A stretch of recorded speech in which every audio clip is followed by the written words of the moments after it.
An overview of the MIE Expert process, and hopefully it will give you an idea of what the process entails and what you can get out of the being involved in the community. I am going to give PowerPoint Live a go. Why not? So let's just share my screen. My name's Elaine Topham, by the way, for those of you who don't know me. And I'm a MIE Fellow and Senior Learning Technologist at the Grimsby Institute. So one of my roles really involves training staff and supporting them with technologies.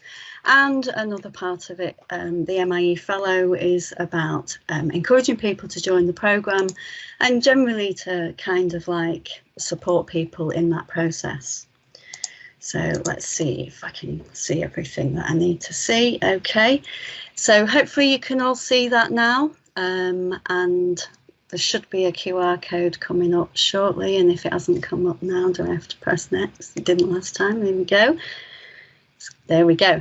So if you want to follow along, you're more than welcome to. You can use emojis to react during the presentation if you like.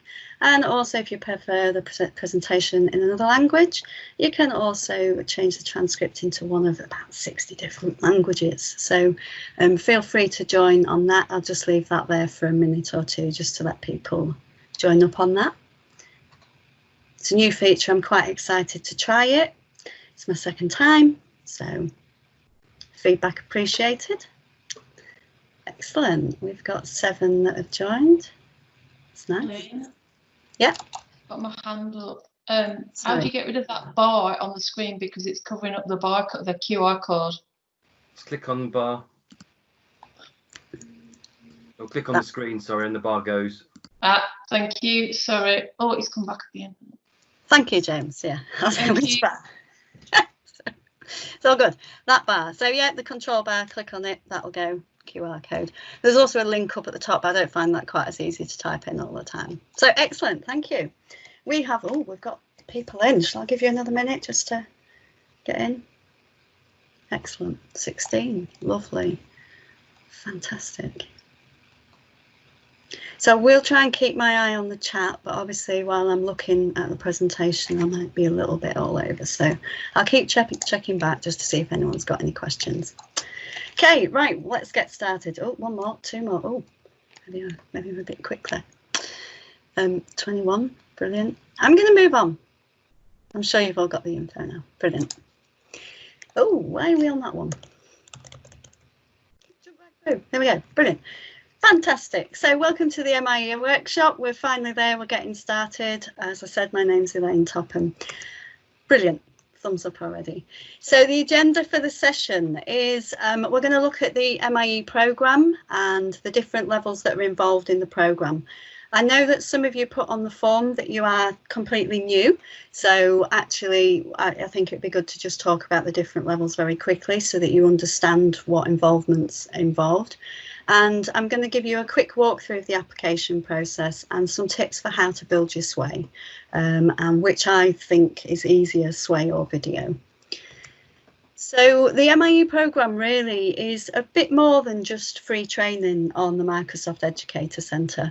It's really about a community of educators across the world that want to collaborate, that want to get together, that want to network and want to use technology for better outcomes for themselves and for the students.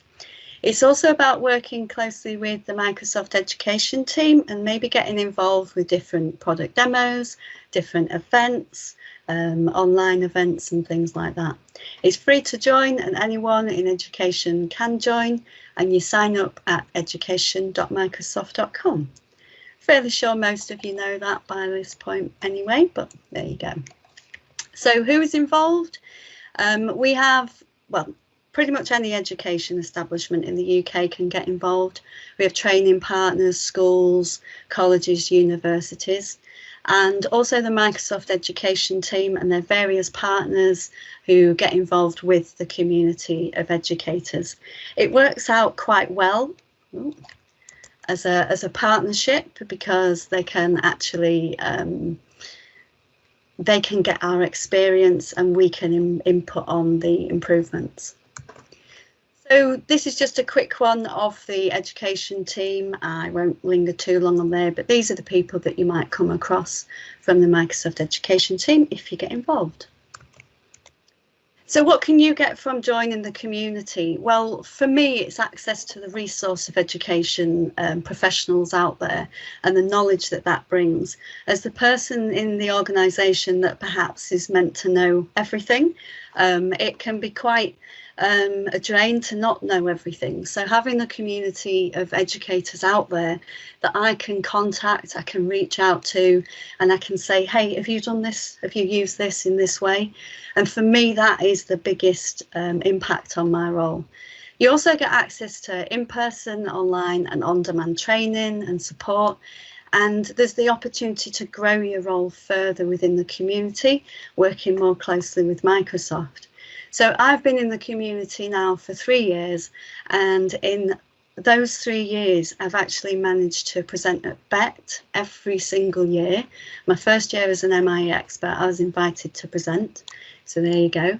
And that's me up there in the top left presenting at BET in my first year as an MIE expert. It was a great experience. And as someone from Grimsby, quite a rural area, quite a deprived area, the fact that Grimsby actually got up on the stage at BET was amazing. There's many more pictures of me there than at the bottom left. There's me winning at E2 last year. So the opportunities as an educator to get involved with these programs, there's the Flipgrid team there that actually came to Grimsby from America to see what we do. So it's things like that that actually getting involved. It's one of those things that people say you get what you put into it, you get out of it. So it really is a global community.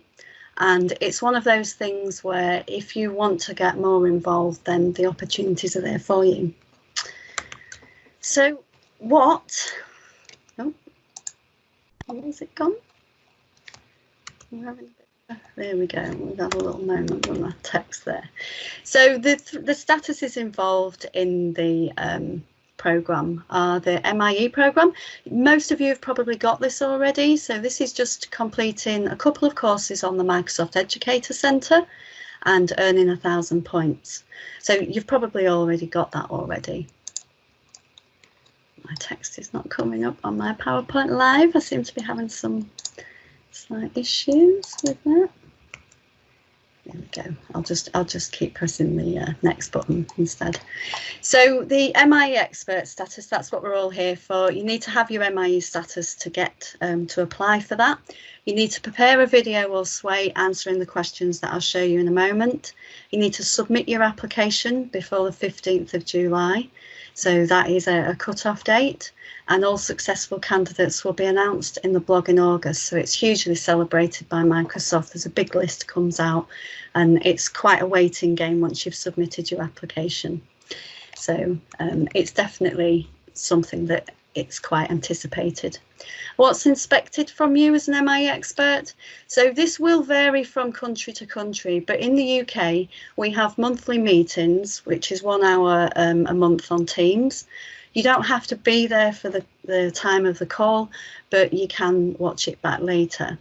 You're expected to engage with other educators and support other educators. You know, that's something that we all really should be thinking of doing. And really one of the things that's expected and needs to shine through in your application is the fact that you're inspired to learn more and you want to use technology for good, for teaching and for learning, or for your role, depending on whether you are in the classroom or not. I know someone had put on the form about what sort of evidence do you put in if you're not a teacher in the classroom. I'm not a teacher in the classroom, so I don't have students in front of me every week like a lot of MIE experts do, but you will have content that you can put in, and you just need to show your passion and your drive to improve, and that's the main thing you need to put in there. So where's my slide gone again? It's not having it, is it? I'll use this little thing down here. I will say PowerPoint Live is quite new. Maybe we should just come to my PowerPoint. let me just do this. Okay, a sneak preview of what's to come. Okay. Hopefully you can all see that now. So the next stage is the MIE trainer pathway. You don't have to be an MIE trainer. This is an optional thing, but this is a really good pathway for people that want to cascade training within their organisation. You complete the trainer pathway on the MEC, and then you register to be able to track your own trainings. You can gain a further 2 digital badges by training people throughout the year. So it's quite a useful thing if you're in a role like myself, because you can use the resources that are provided by Microsoft, and then you're able to train other people. And the final stage is the MIE Fellow stage. I won't talk too much about this. This is usually for people that have been in the programme for 2 or 3 years and want to take it further. There is a lot more engagement involved when you become an MIE Fellow. So that's something for you to think about in the future. So the steps to apply, I think it's time to start looking at some of the things that you need to actually fill out. So the first thing you need to do is you need to register on the MIE Expert portal. So I'm going to show you how to get there now. You also need to register for an Acclaim account. Now it doesn't say that on the MEC, but that tells you that when you get into the application process. So we'll have a quick look at that. And also you need to have your SWAY or your video. The one thing that's changed this year is the training transcript. So they need you to provide your training transcript from the MEC. So that's one of the things that you need to do. And what to include in your video or SWAY? Well, this is the key thing. You need to put examples of what you're doing, not just screenshots, not just not just text, but actual embedded things if you can. If you've got videos, if you've got tweets that you can embed where you've helped someone on Twitter, things like that, really things with impact are what they're looking for. Microsoft don't want to see you repeating what the product will do to them, because they know what their products do. So they want to see how you're actually using it. So I think we'll get started. I've got some bits on here. Up here, and let's try and get out of that. There we go. So start off. Let's just see before I plough on further if anyone's got any questions at this point.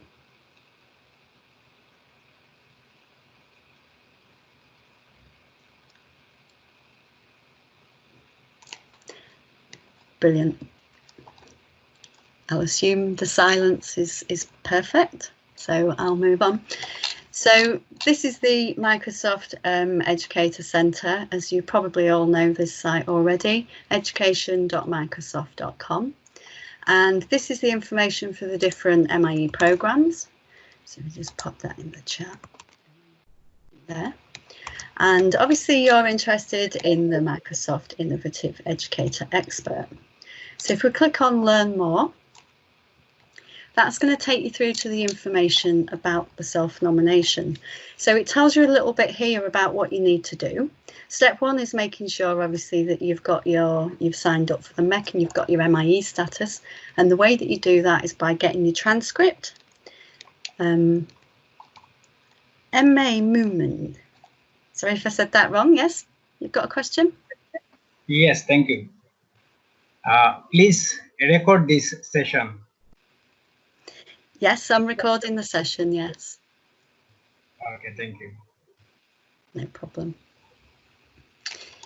Yeah, so okay, so the training transcript, if you don't know how to find your training transcript on the MEC, is over here, and you go to your profile. You get to see all my badges now.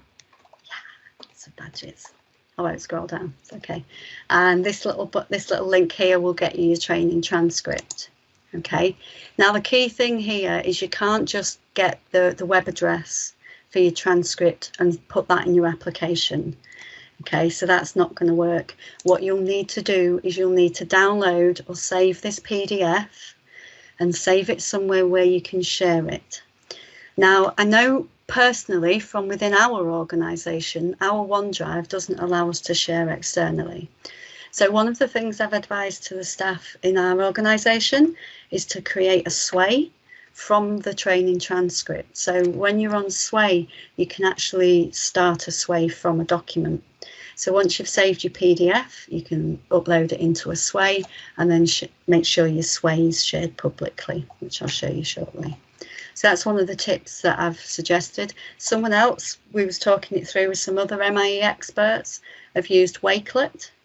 So Wakelet you can share publicly and you can upload PDFs there. So there's a couple of different options if your organisation settings won't allow you to share publicly.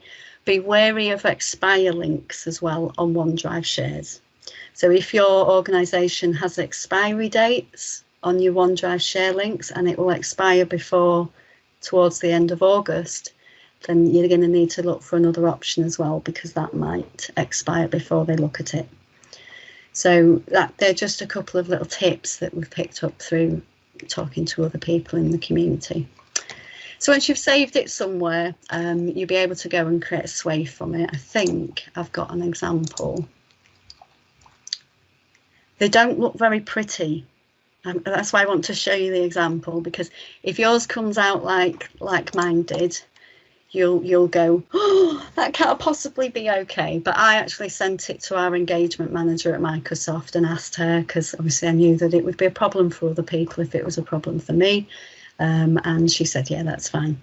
Really, all they're looking for there is that they can see that you've completed the necessary courses to apply to be an MIE expert. My sway's decided to take a little bit of time loading, so there we go. Yeah, let's have a look at it in its full glory.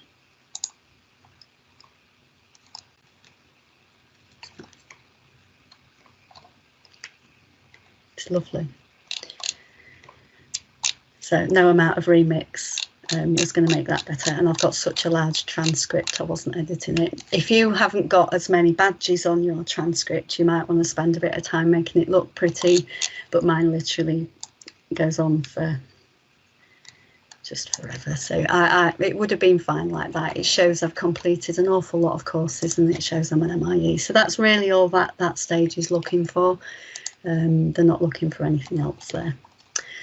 Obviously we've talked about that bit, so I move on. And step 3, create a 2-minute video or sway that answers these 4 questions. So I won't read the questions to you, but they're up on the screen there. And basically the question is, do you want to produce a sway or do you want to produce a video? And it's entirely up to you. It's a personal preference thing. The first year I created a video because I thought that would be easier.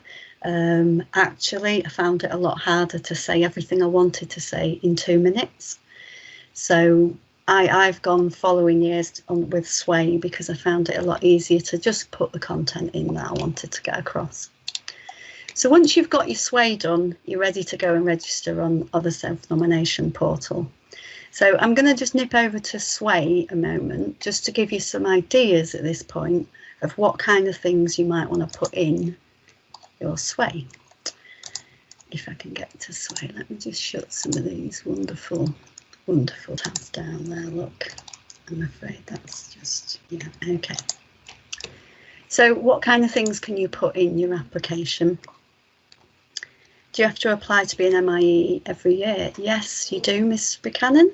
Every I think it's April to July time, or is it May the 1st to July the 15th, something like that. You have to reapply every year. So it's really just about updating a Sway throughout the year. If you can get into the practice of every month, putting what you've done that month into a Sway, it's no problem when you come to do your MIE Expert submission. But what most people do is wait till it opens, then wait till the deadline, and then go, right, now I'll apply. What have I done? And then struggle to put really good content in there. So I try and advise people to try and at least keep a log of what you're doing throughout the year, however you want to do that. And then, you know, you've got something to come to. So yeah, you do have to reapply, but it doesn't take long to actually fill it out. Once you know the process, it's actually quite quick. So I will jump into play mode on it so it looks a bit better. So this is my application this year. This is my current application. This was me at BET on the Microsoft stand. I thought, what better way to start my MIE application? Brilliant. So I stuck that on there. I thought, well, that's bound to have got me in at this point. I didn't stop there though, so I've gone on and I've put all the content in, a little bit about me. So I always like to put a little bit about me. I'm sure the people that are reading it know me anyway by this point, but I still put it in because I'm sharing it externally as well. I share it publicly. So I want people to see it as like a bio of me throughout the year. So I go on. I'm not going to bore you with my entire application, just give you a general feel for it. So this is my application from last year that I've embedded into the Sway. So I've embedded a Sway in a Sway. We'll come to how you share all of this in a second, but because that's really important. Talked a little bit about what I'm doing, how my classroom has been working over the last year. Some little sneak peeks there, sorry. Skip past that. Bit of Flipgrid engagement. So we've been trying to get people using Flipgrid a bit more this year. So put some stuff in about that. It does go on a bit. I have to kind of, I'll just skip through it. Sorry, what was header there? Moss Master. So yeah, anyway, I put all the stuff in that I've done throughout the year because I put it in as I'm going. So Christmas comes, I know I've done this flip on, I think I'll put some stuff in and I make my way throughout the year. So I apply on the first day. It's great. But that's the sort of thing that they want to see. They don't want to see, you know, oh, I've used OneNote and OneNote's got this feature and I've used this feature and I've used that. They want to know what's the benefit. And what's the benefit to you, to your organisation? How are you utilising the tools? You know, how are you sharing that information? So that's a little playlist I made of how to use Stream. Little things like that. You know, I mean, I do a lot because of my role and because I'm a fellow this year. So I obviously have quite a lot. But because I put it in throughout the year, it just builds up. So that's generally how the sort of content you put in. My tips for building it are generally like this. So I really don't like Sway very much. I'm sorry. I can see you shaking your head at me, Deb, and I know Showcase College and everything. No, I agree. I struggle with Sway too. Yeah, I can see James nodding there as well. So I know that we're not alone. People do struggle with the layout of Sway, the grouping, the way that you can get the content to live together. You really have got to let go of some control with Sway because you've got no chance. Is the best way to put it. And me, Gemma, yeah. So we're all in the same boat. I very much learned to get over it though because of its flexibility and its adaptability, and it'll work on any system. I can share it on Twitter with a small link. It's fantastic. So that aspect of it wins over for me, and that's why I do use it so much. You know, Deb, I've done MIE challenges in Sway. I've done everything in Sway, guides in Sway, because it's so portable. So that's why they like you putting that in your application. But my top tips are groups. So headings. Use heading styles like this. So I always put my headings in, big blocky headings, put a nice picture in there. That'll spread it out a bit, make it look visual, fill the page a bit as well. But, you know, be concise as well. Don't waffle on too much. A bit like me, I do waffle. Put your text in, use the different sizes as well, because that can sometimes move content around. You've got your hand up. I've got a couple of hands up. Hang on. Whoever. Did you want? Okay. So when I was doing my Sway for the MIE, not last year, the year before, I looked on the Microsoft Educator Centre for a Sway course, and when I did it, it was an old version. Has that been updated so that, like an instructional guide, because it didn't help me, it made me more confused than I was trying to do it? It's funny you talk about instructional guide, because I'm actually doing some for Sway. Yeah. Because there is, I feel a bit of a gap there. That's why I did the stream ones, because I'm going to do some little bite-sized ones about each card. So that it's going to take me some time, guys, but watch out on Twitter. It'll come out eventually. Yeah, but it won't be there for the 15th, will it? The deadline. You won't have done them before the 15th. No, but just click around. The main difference is the layout. The pluses have moved and things like that. So the pluses here are where you're putting your content on. It used to come up down the side, but it doesn't anymore. It comes up at the bottom here. So, you know, make sure that you're just putting you can drag it around anyway. I just put it in and then drag it all over the place and move it around. But you can group content as well. So like, say if you've got an image in here, let's find some sort of image. MIE Expert application, what we're going to get. Oh, it's an old one, but yeah, let's do them all, let's do loads of them. Add them all. Just click on them, add them, or you can drag them over, you know, anything you like. So they're all selected at the minute. So any actions I make are going to affect them all, but I can group them as well. So grouping them is going to hopefully keep them together. You get some different grouping options. I tend to find if I'm trying to get a block of text and an image to sit next to each other, the automatic group works. Not always, but that just is a thing that seems to work for me. I can't guarantee it will always work for you, because sometimes I just have to move on. But it is rather good, and you can move into the slideshows as well and things like that. My personal favourite are the stacked groups. If I've got loads of images, it creates a nice little clickable thing there, you know. What should we put? Why I am. There we go. Very brief here. And what do you do? Teach people technology. Elaine. There we go. Just there's some bit of text. So that's just some text. Obviously, we'd expect you to put a bit more in your application. But if we click onto the design now, you'll see it's got that horizontal. Yeah. Oh, Jessica Elliott has come on to the chat. Thank you, Jessica. And has said she's done a Sway course on the Mac the other week, and it did seem up to date. So thank you, Jessica. Brilliant. So yeah, people, apparently it is up to date.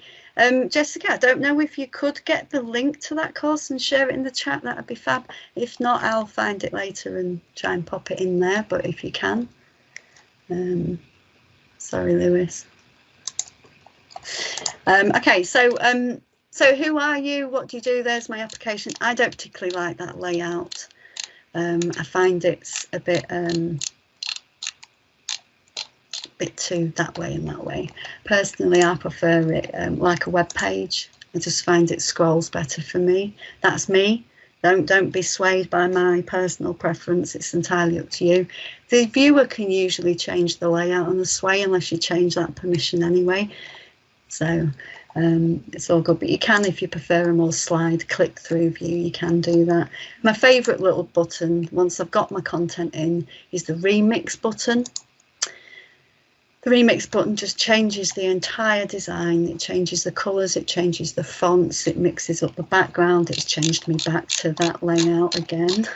But it just literally will just keep going through, and you can mix it up. You can just basically focus on putting your content in then. And not worry about anything else. You've got the different themes if you really want to pick a theme. I do sometimes, because why not? One of the things I'd like with Sway is being able to have sections, so you can pick different themes on different sections. Thanks, Jessica. Excellent. Brilliant. So the link to that course on Sway is in the chat for everyone. And yeah, so that's basically how you can kind of mix it up, but you really want to just kind of put your content in. Your embed cards are up on the media thing there. So, you know, if you've got things that you've made previously, if you've got resources perhaps that you've made for classroom, you might have made a Sway for delivery, you could duplicate it if you don't want to share the actual one, and then share that into here, use your embed code. The most important thing with any content that you embed in your application is that it is public. 30% of applications last year were rejected because the Microsoft Education team, I don't know, Deb, because the Microsoft Education team couldn't view the content. And how disappointing is that? You've spent that time making that content and then literally no one can see it. So the most important thing you can do, is when you're on your share options, make sure you're on anyone with a link. The same goes for anything you embed in your Sway. So how do you check that everything's accessible? Well, my top tip, well, there's two actually.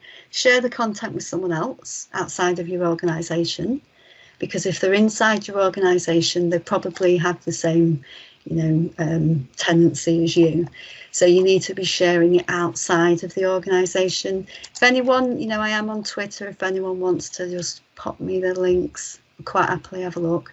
I won't read the entire thing, I haven't got time, but I'll check that it's accessible and I'll look through and make sure that there's no errors in the content for you. If I just give you my next top tip, this is how I check my content personally. I'm a very independent person. I don't like waiting for anyone else. So my top tip is an in private or incognito window, because that doesn't have your login information. So if we come up, I'm in Chrome at the minute because I've been having problems with Sway in Edge. Might need an update, I don't know, but today I thought I'll just go with Chrome because I've been having problems earlier. So I go in my incognito window. So for those of you that don't know, an incognito window is like a private session. So it won't log your login information. It's really good if you work across multiple organisations and you can have a couple of organisations like Office 365's open basically. So I've just copied my Sway link and I've pasted it straight into that incognito window. I'm going to have a look, and as long as I don't get asked for sign in at this point, I know that that is accessible. If I hadn't set that anyone with a link, it wouldn't have worked. So if we just pop it back there and copy the link again. And yeah, that's a good point. That happened to someone the other year. If you do have to change your permissions and you've already submitted your application, you do need to go back and change the link, because when you change the permissions, the link changes slightly. So bear that in mind. But if you get something that looks like this, it's not good. Okay, so bear that in mind. This is definitely not a good thing. If you see that, you need to pop back in, get your permissions, change them over, and then you'll be fine. Okay, so I can see a couple of little messages popped up. Rise courses into a Sway, I'd have to check on that, Deb. You could put the link in. You could just put the link in. I don't know whether you can embed it. Oh, you've put a link in there, have you? Okay, good, yeah. What else we got? Just optional, please provide me the session video, my email. Yeah, we'll be doing. That's fine. I'll be sending out everyone that's registered for the session. I'll send out an email with the link in, and I'll also, it'll probably be going out other places as well. Yeah, lovely. Is this programme essential to our working or just optional? So, Glenn, I suppose it depends really. The idea of the MIE programme is to kind of like enrich our practice. So it's really like ongoing CPD and development. And there's different types of educators in the community that are there that you'd be able to connect up with. So it's, there's not that much commitment required from it. And you can get quite a lot of information out of the sessions that they have every month. They bring the product teams in. We had Chris Rothwell in on one of the sessions from the education team, and Mike Tholson's always coming in, and Dominic Wilson and the Waycliffe team. So they'll come in and demo new features to you, and it's really quite nice. It makes you feel like you're involved in the development of the applications as well, and that you're getting an input into the future of things that are being developed. And yeah. Can I just say, I don't mind sort of getting involved with things like this. I find it quite interesting. But for me, at the moment, I'm struggling with Teams in terms of getting being able to download a Word document or pull a Word document in. And I'm having to use my own laptop because I've had 2 work laptops that just where the speakers pack up or the microphone packs up. So I just get a little bit frustrated sometimes by it all. So, you know, it's having the right guidance and the kit as well that's important, I think. It is, Glenn, it is. It absolutely is. And I think for me, the kit, I can't help with that one, I'm afraid. But the guidance for me, getting that from other people in the community, you know, like just this workshop today, I've been talking to another MIE fellow on Twitter, just to sort of talk about what she did on her workshop. So for me, it helps me with my practice. And I think it's a personal choice, Glenn, as to whether, you know, you do. But also, as Deb mentioned, we are a showcase college. So one of the things we do promote with the staff is this programme. So, but yeah, we'll talk more about that later, Glenn. Cool. So, Tina, how do you redeem codes and what are they? Good point. Codes. I'll show you codes. I'll show you codes, then I'll go to the application process. I'm very conscious of time because I will end up just going on. Codes are, let's do a little practical. So if you've got a website, I've got a code that I can give you for attending this session. And if you want to on a website, go to education.microsoft.com and sign in with your account. We may as well redeem the codes. I'll share it up on here and then show you how to redeem it. Let me find it. No, that's not the one. That's the one. Let's do it like that. Look. So there's the code. This might be a bit of multitasking. Oh, hang on, look. No, this is efficient. This is efficient. Here we go. When my computer eventually pastes.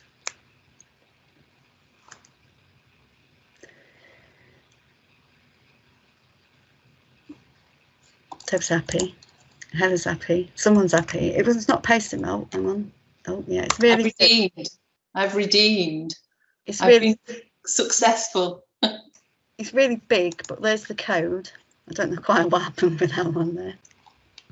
But there's the code. So how do you redeem your code once you've logged in onto the education website? So this is for you, Tina. You go to the your profile, redeem achievement code. And once you've popped in there, you can just paste that code into there and that will give you however many points I set that code up for. The MIE trainer pathway that I touched on earlier, that's how I got that code. So because I train other people within the organisation, I'm able to give them a code and then they can become MIEs as well. So it's a way of, and I know that the staff at our organisation love the badges and love the codes. So we give them codes.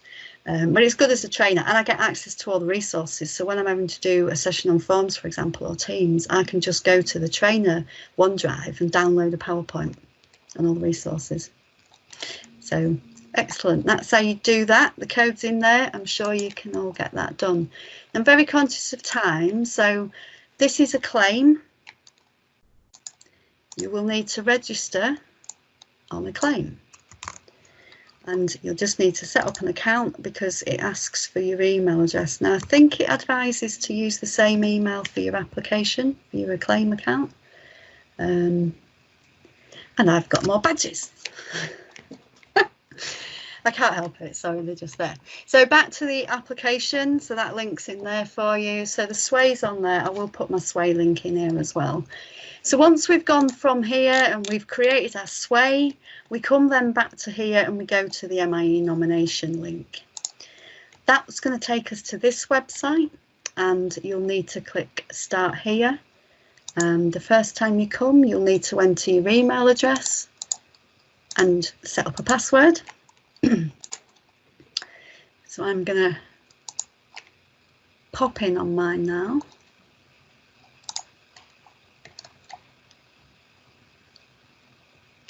Here we go. So the first time you come in, it will go through the personal information setup. So it'll ask you for your name, your organisation address and things like that. Very straightforward. I'm sure no one will struggle at that point. The next thing you need to do to apply to be an MIE expert is add a new self-nomination. Now I've obviously got my nomination in, so I'm just going to pop in and edit mine so that you can see it.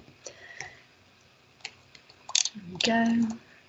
Contact information is just your personal information, it's nothing special. So these are the things that it will ask you. It asks you a whole range of questions throughout your application. So it will ask you to put your transcript link in there. So as with the Sway I showed you, it needs to be public, your transcript link does. I've actually got my own OneDrive account, so I've actually shared it from my personal OneDrive, but I know that not everybody has. So I've got a OneDrive link in there. Let me just... It'll be fine. I'm sure my application will be absolutely fine. So if I come in and you'll see it exactly as it is. So it gives you the instructions as you go in. It asks you if you've earned your MIE badge. It asks for links to your profiles, your social media profiles. That isn't required, but I am quite active on those, so I do put mine in anyway. Your email address, what your role is or the closest fit. Might not always fit. What age range do you teach, and a whole range of other questions that I'm sure you'll manage to answer for your organisations. If you're unsure, just put no, because you probably aren't. If you're not sure, would be my advice. You'd probably know about it. So yeah, I know what you're saying there, Mark. I'll come back to that. Let me come back to that in a second. So you just you work your way through the questions. It asks you about whether you've done your Microsoft certified exams, your MOS exams, and then it asks you for the link to your Sway. You go all the way down. You don't need to put comments in. I did. Really not required. And this little tick box here is about whether you want to be accepted into the Microsoft team. Now that's the bit that for me really makes the programme. So being able to pop into that team and go, hello MIE experts, there's about 700 in the team at the moment. Hello, you know, has anyone done this before? I've had this problem with OneNote, or, you know, I've done this. For me, that's absolutely the essential. It's a personal preference thing. If you don't want to join the team for your own reasons, that's fine. But, you know, that for me is why I'm in the programme for the fourth year running. So you do that, and once you're done, you press update. Shall I update it? I don't know. No, I'm just going to exit it. I feel like I should just exit it because I've already submitted it. But that's it. And like Mark says there, you receive a confirmation email after you've submitted the application. Now, Mark's wondering what point 4 is. I'm just clicking. I think I know which point you mean, Mark. Yeah, someone emailed me about this yesterday, so I'm not sure is the honest answer. Point 4 that Mark's referring to on the confirmation email that comes back is, have you posted EdTech helpful tips and tricks on social media to share your expertise with others? You know, I suppose that's one that, how are they going to prove that? That's why I suppose they want to see the tweets in there. But it is really a case of, I don't think they're expecting everybody to be, you know, out there on social media every day responding to things, but it's like, are you sharing your practice on social media? Are you networking? Are you getting out there, really? I think is what it was referring to there. So, and there are different levels of engagement, remember. So yeah. Okay, I'll stop talking there. Has anyone got any questions?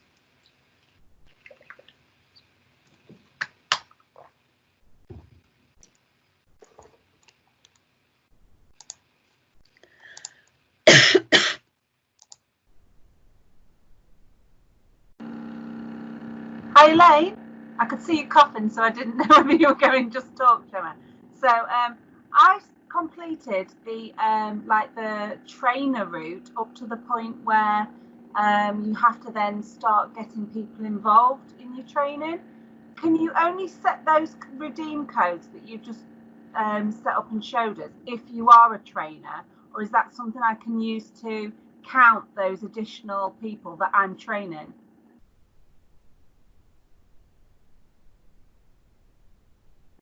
You're on mute, Elaine. Elaine, you're on mute. It's slow. Can you hear me now? Brilliant. Yeah, okay, sorry, I'm having a mad coughing fit all of a sudden. The training. So what was the question again? Sorry, about tracking the training. Do you have to track it, was you saying? Yeah, so I've completed MIE, so I've become an expert. I've got to renew this year, but I wanted to progress onto the trainer bit. I've completed the pathway up to a certain point where you get to the bit where you now, like this session is training other people in it, and you have to count with that the 100 and the 400 people that you've got the different types. I think you came to earlier, and I was just thinking, do you have to be a trainer to set up the redeem codes like you just did for this session, or is that something that happens once you're a trainer? So yeah, you do have to be a trainer to get access to this system that I'm on. The information's changing on the MEC all the time. So there used to be a link off your profile on the MEC. Is it actually loading for me? But yeah, so your trainings actually you log them, and the training trackers sort of changed a little bit. So you now actually set your sessions up in advance, but you get access to all the training materials once you've completed the learning path. Does that make sense? Yeah, okay, I'll check that. I completed that training path quite a while ago when I completed my MIE last year, so I'll have a look this year and check that it's still in date. Yeah, that's great, thank you. You should be able to access it. If not, just get in touch with me, because I can send you the link, or I can find out for you. But yeah, no, if you've completed the pathway, you should have access to it.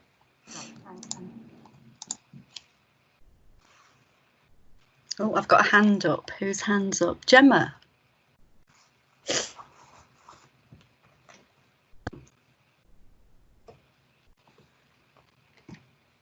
No, hands down again.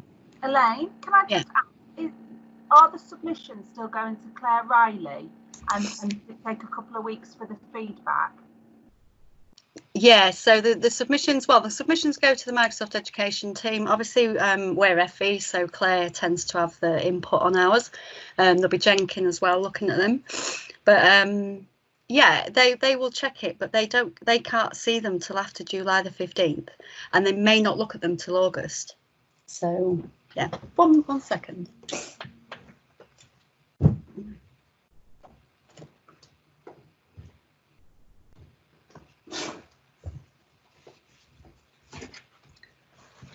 There we go.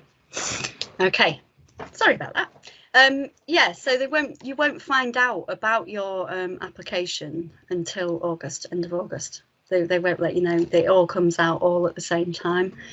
Success rate of applications. Yeah, it is only one window. Yeah, this year. Previous years they've let you apply throughout the year.